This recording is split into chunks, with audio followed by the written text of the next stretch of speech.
All right. Out of the chute, the real talk with Chad Valdez coming here at you, everybody. And I appreciate you tuning in. I appreciate you watching right here on my new YouTube channel, The Chad Valdez. And also, I thank you for any amount of episodes that you'll tune into of however long you will tune into of an episode that you'll find on Apple Podcasts, where you'll find strict full-length audio on that platform. One of the best, if not the best platform for podcasters, even for people that have a regular radio show of a radio station or a television show. They're able to click that record and attach it to their Apple Podcast account. So Apple Podcasts, big shout out, big thank you for providing the platform for so many of us podcasters out there.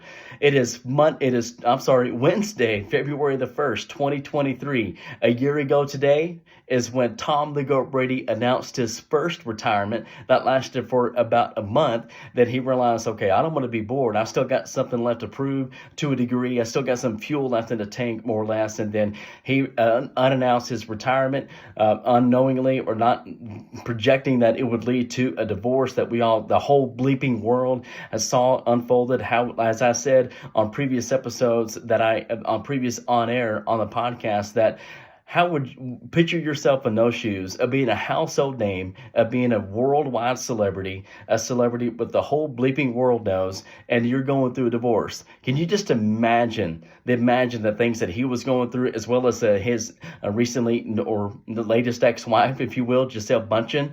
Now, she was not in the limelight as far as nationally television because Tom the Goat Brady was a NFL star and have a lot of those games televised nationally. And so a big shout out to Tom Brady, what he went through this past season. I'm sure the last 7 to 8 months were really, really difficult, and maybe not the most fun. So he broke the internet today. Social media airwaves pretty much broke to a degree because he announced his retirement, and he did it in a way that Tom Brady only could. And this time, a little bit new. He kept it short. He kept it sweet. Got a little choked up, got emotional, but kept it as short and sweet as possible. And you probably caught the video of it as well. He did it right there on the beach there in Tampa Tom. And so it'll be interesting to see if he goes elsewhere or if he stays in the warm climate, the warm weather there in Florida, unlike the weather that's here in North Texas and Fort Worth. Oh my God, another winter storm. Freezing rain, wintry weather mix of sleet, a little bit of snow. It's just a mess. And I talked about this just the day before on a short Instagram story post and also FB, Facebook, is that it puts a stranglehold on so many things. It delays almost everything. It's a domino effect. This gets canceled, that gets canceled, this gets, no, you can't do this, can't do that. It's just ugly. But thank goodness it will be all washed away come Friday. It'll be 50 degrees and sunny, but then we'll have that ugly slush of all the sleet and all the snow that's kind of just slush. And it's going to be, cars will be dirty for the next 45 days. It's such a mess. And so the opening monologue now is concluded. I wanted to start out with the retirement of Tom the Goat Brady, undoubtedly the greatest of all time.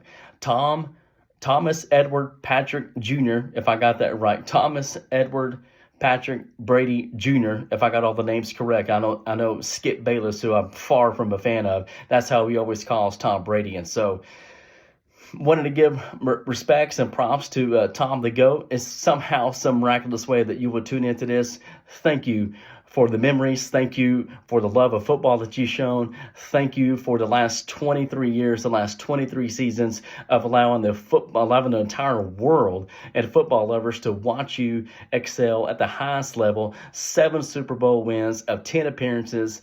I mean, that will be unmatched. Nobody will ever even come close to that.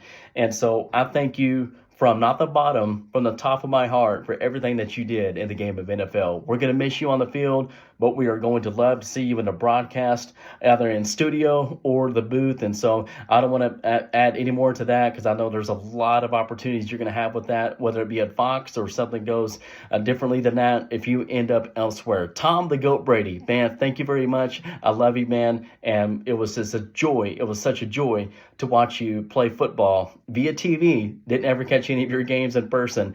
It was a joy to watch you. We love you. Thank you for everything that you did. So coming on here real quick to just give a little heads up on the most recent on air that is published and posted on Apple Podcasts. I gave a review of the AFC and NFC championship games. I get a little commentary of my Dallas Cowboys and their cleaning house of assistant coaches. 7 of those have been relieved of their duties. That's quite crazy because usually that happens when it's a full clean slate of coaches where the head coach and top, or from top to bottom, head coach all the way down, a whole new staff comes in. That was not the case. More offensive coaches were let go than defensive coaches. We all know Kellen Moore was the predominant coach on those assistants that got relieved of their duties. I think he was unemployed for about maybe 18 hours, not even a full day. Now he's the offensive coordinator with the Los Angeles Chargers. He'll have a young quarterback to gel with. He'll have a young quarterback to mentor and coach for the next several seasons. That should be a pretty good showing for the foreseeable future. The other assistant coach that got let go, Leon Lett, the former Dallas Cowboy himself, the former Super Bowl champion himself, was relieved of his duties. And assistant head coach, if I read that correctly, he also got, was it Baker? I just dropped the name on him because I'm really not familiar with that head coach. And I was like, wow, the assistant head coach was not Dan Quinn. You figured that would be him because he was a head coach in his own right previously with the Atlanta Falcons, and he's a defensive coordinator. Came in, was the interim coach on that one game versus the New Orleans Saints a season ago, 21 or 2020 season. So that was quite, I think it was the 2021 season, the season before last. And so that was quite crazy to see that. What's last name? Baker. That's a relative that he was the assistant head coach, not Dan Quinn. I digress on that. Also gave a little bit of a heads up on the 2 new head coaching hires. The Denver Broncos went with Sean Payton, and the Texans went with the most recently San Francisco 49ers defensive coordinator. And that was really good to see, kind of coming back to a place he's really, really familiar with. And I'm not going to say that it's not a good fit for Sean Payton at the Broncos. And just, who do they have on offense besides Russell Wilson? Russell Wilson is not in the prime of his career, still one of the greatest, probably 15 to 20 quarterbacks to ever play the position. 2 Super Bowls, won one, lost one. So he's past his prime. I'm not saying that in a negative or derogatory way. We just all know that. And I felt it better. It looked like Sean Payton would have had a better fit. The shoe always has to fit. It seemed like it would have been a better fit for him with the Arizona Cardinals. If they keep Hopkins a wide receiver, when Kyler Murray is still going to stay with the team and comes back healthy, he has not even reached his prime. He has not even entered the prime of his career. And to come in at getting into the prime of his career, Kyler Murray, that would be unbelievable. The show that we would be able to see on the field, if you will, with him at quarterback and Sean Payton as head coach, offensive play caller, gels really well with quarterbacks, dating back to his time with the Dallas Cowboys and Tony Romo and Drew Bledsoe, all the way back in 2002, 2003, 2004, all those years, okay?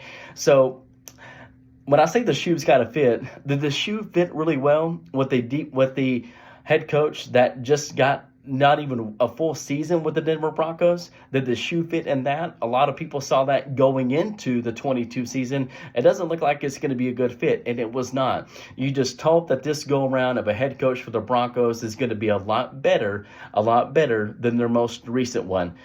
And the AFC, NFC championship games, I gave a review and a rundown of that. One of the games was lived up to the hype. One was not. You got a feel for Brock Purdy and the 49ers. A very unfortunate situation of how he got injured. It got to be a tear UCL in his right elbow. Not going to be able to throw the ball. It got the 49ers to be one-dimensional. Couldn't get anything going with the backup to the backup to the backup. The fourth string quarterback, if you will. The fourth quarterback that the San Francisco 49ers had to play. This one was an NFC championship game versus the best team in the NFC. So you just saw the writing on the wall. There was no way San Francisco was going to come back and win. Even if it was going to be a good running game with Christian McCaffrey, they could not get anything going offensively. So it wasn't that the Eagles totally dominated the 49ers. They did to a degree. They had 37 minutes of possession. They were very limited in penalties. 49ers had 81 yards of penalties. 15 of those were 3 delayed games by the quarterback, Josh Johnson. Not going to come down on him because when you're in the league for 13 seasons, 14 teams, and you get thrown in the trenches like that, it's really not going to end well, which it did not. So a little bit further commentary about that, you'll have to tune in to the audio on the podcast platform, Apple Podcasts, The Real Talk with Chad Valdez. Going to have a guest coming on really soon. He is a returning guest, that is Colin Young, a personal friend of mine, a former professional baseball player and a former Major League Baseball assistant pitching coach with the San Diego Padres in his own right. Going to have some fantastic sports commentary, baseball. Also, he is a big, huge Tom the Goat Brady fan, so we'll shine some light in on that and give a little bit of a heads up going into the 23 Major League Baseball season. So I invite you to tune into that on air when I'm able to publish it and post it. Looking forward to that. Looking forward to other guests that'll be coming on here really soon. One of those is a college head football coach in Texas. I'm going to just give you a little bit of bait. I'm going to steal it away from you where you bite at it, but don't get all the way on the hook. And then I'm going to reel the bait in. So look forward to that. And I look forward to you tuning in. One thing that I do want to say on the Apple Podcast platform, there's an opportunity. There is if you do this on others that you tune into and listen to, if you scroll all the way to the bottom, you have to scroll up. You have to scroll up for the screen to go down. It's kind of ass backwards kind of thing. So when you do that when you see the library of The Real Talk with Chad Valdez, I invite and encourage you to scroll all the way up. So at the bottom, you can rate the podcast. If you want to rate it 1 star, that's fine. If you want to rate it 3.5, I doubt you'll rate it. I doubt that it will be a 4, much less above that. I encourage you to do so. I encourage and invite you to write a review. You will see the first review, the written review, that dates back to like August or September of 2021 when I started on the podcast platform. I was very new to it, probably not very good, and there was the guy with the stage name of Bubblegum Kane. We went back and forth on Twitter, and he left a not so great review, but when you have this kind of thing where you're doing broadcasting to a degree on a platform of Apple Podcast or YouTube channel, you're going to have some criticism, you're going to have some hate, and you're also going to have some support as well. So I encourage you to not only leave a review, put a star rating on Apple Podcasts when you find The Real Talk with Chad Valdez, but also on here too.